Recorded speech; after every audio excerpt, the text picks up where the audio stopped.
Welcome to Scamversations. Today we're diving into a topic that really breaks hearts and drains bank accounts. Romance scams, the art of catfishing. I'm definitely ready for this conversation. So, where do we start with these scams? Well, it all begins with what I like to call the meet cute.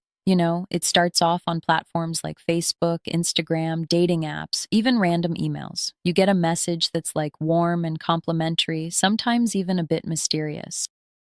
Yep. So, basically, you get hooked by these sweet, attentive messages? Exactly. It's like, you receive texts saying, I've never felt this way before, or you're the only one who gets me. They remember little details, like your pet's name, your favorite coffee. That subtle touch Mm-hmm. builds trust instantly. And that trust, I guess, is what makes it all so dangerous, right? Right on. Once you're hooked by these thoughtful messages, the scammer slowly nudges the relationship into full blown emotional intimacy. They might even start video chatting, though sometimes the camera's broken on purpose. That's unnerving.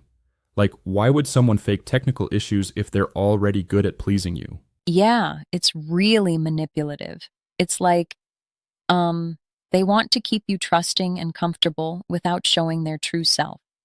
That leads us to the next phase, which frankly is the most devastating, the ask. So, are we talking about when things suddenly turn from sweet messages to, financial pleas? Exactly. Once the emotional bond is sealed, they suddenly say things like, I had a car accident and need help with the hospital bill, or I want to come visit but can't afford the plane ticket. Sometimes it's even, my bank account's frozen. Can you wire me some money?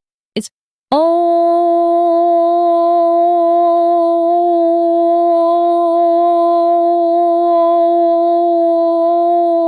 Yep.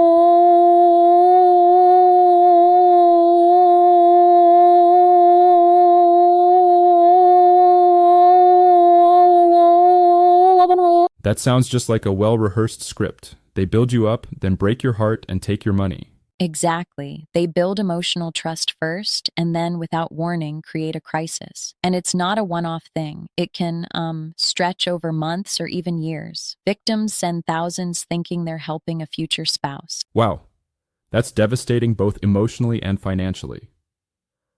It almost feels like you're caring for someone who never truly existed. Yeah, it's like you're pouring your heart into someone who's, just a facade.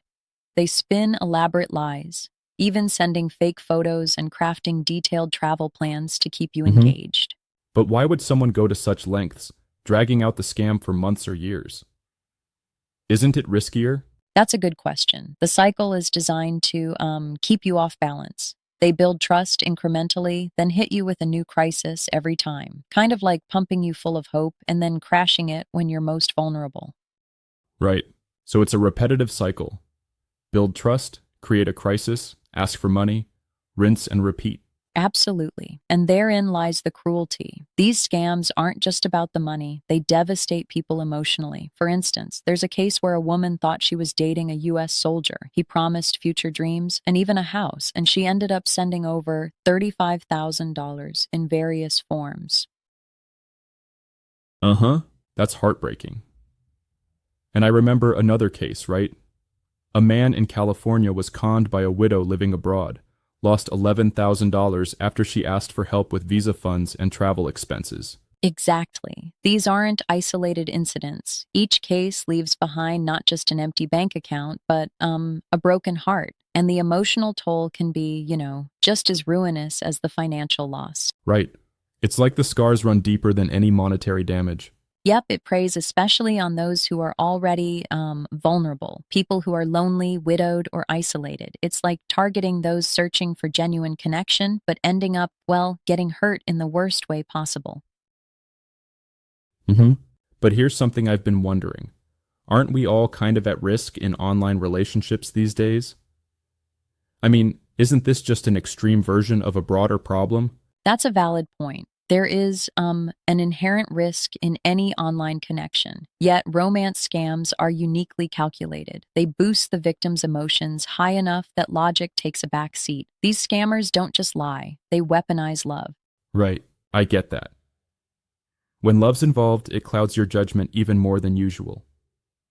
So, what can people do to protect themselves from this cycle? Great question. First off, be cautious with online relationships. If someone professes love too fast, Mhm. that's a big red flag. And I guess never send money to someone you haven't met in person, right? Absolutely. Also, if they come up with excuses like military deployments, broken phones, or travel issues, you should step back and question things. It's almost too convenient. Right. And there's also the tactic of running a reverse image search on their photos. If you find the same images across multiple profiles, or even stock photo sites, it's a major sign you're dealing with a fraud. Yes, and keeping the conversation on the original platform helps. Scammers often push to move to WhatsApp or text, where it's harder to trace their activity. Mm-hmm. Having an external perspective from a friend or family member can also be a game changer. They might notice red flags that you're too immersed in the emotions to see. Right. A voice of reason really can tip the balance. And if you've already sent money or given away personal info, it's crucial to report it immediately. Reportfraud.ftc.gov is a good starting Yeah, point. definitely. It's like tackling any risk. Prevention is always better than cure. But I've got to ask, isn't it a bit harsh to say that love should, never be downloaded from the internet? Doesn't that sort of dismiss genuine connections? I see your point, but think of it this way. Authentic love is built over time and through genuine in person experiences. When love is too instant and too transactional online, it's a signal to, well, use extra caution. Mm-hmm. Yeah, I guess trust is something you should earn slowly, not just get in a snap click. Exactly. It's like ordering a car online without checking its history. You'd be hesitant, right? Similarly, think twice before handing over your heart and your money. I love that analogy. Even if love isn't a product with reviews, still, the point stands. Verify before you trust. Right on. And Antanti. And remember, if something feels off, if the pace of the relationship is too quick, or if you're inundated with claims of crisis, step back and get a second opinion. Absolutely. A cautious approach could avoid much heartbreak and, importantly, financial ruin. At the end of the day, these scams aren't just about taking your money. They're about exploiting your trust and your desire for connection, which makes them so dangerous. Mm-hmm. It really underscores how vulnerable we can be in the digital age.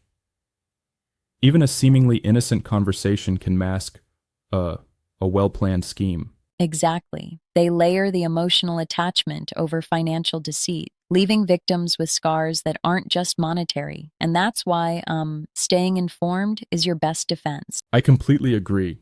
Knowledge is power. Being aware of how these scams operate is the first step to protect yourself. So true. It's about protecting both your heart and your bank account. And sharing this awareness, maybe even with friends who might be at risk, can make a big difference. Right.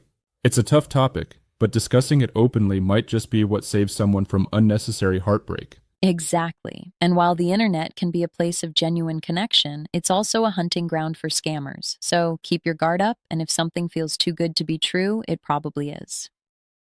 Yeah, certainly. And taking simple steps like verifying profiles and keeping communications on the original platform really can help. Right? Trust should be earned, not just downloaded with a few swipes. Mm-hmm. That's a pretty powerful takeaway. It's not just about protecting your money, but your heart as well. Exactly. And it's a reminder that in our digital world, a little extra caution can go a long way. Don't let the allure of quick love blind you to potential danger. Absolutely. I mean, love should lift you up, not leave you with regrets and empty bank accounts. So, as we close out, remember, take your time, verify details, and always keep a trusted friend in the loop. Knowledge and caution are your best allies in navigating online relationships. Yep. Thanks for this deep dive on romance scams. It's been eye-opening and, a much-needed reminder to stay vigilant. Thank you for joining in, and to everyone listening, take care of your heart and your finances. Stay safe out there. Love watching our content? Watch more online at lrces.tv. Linda Roberts calls scammers television, outsmarting scammers Linda's way.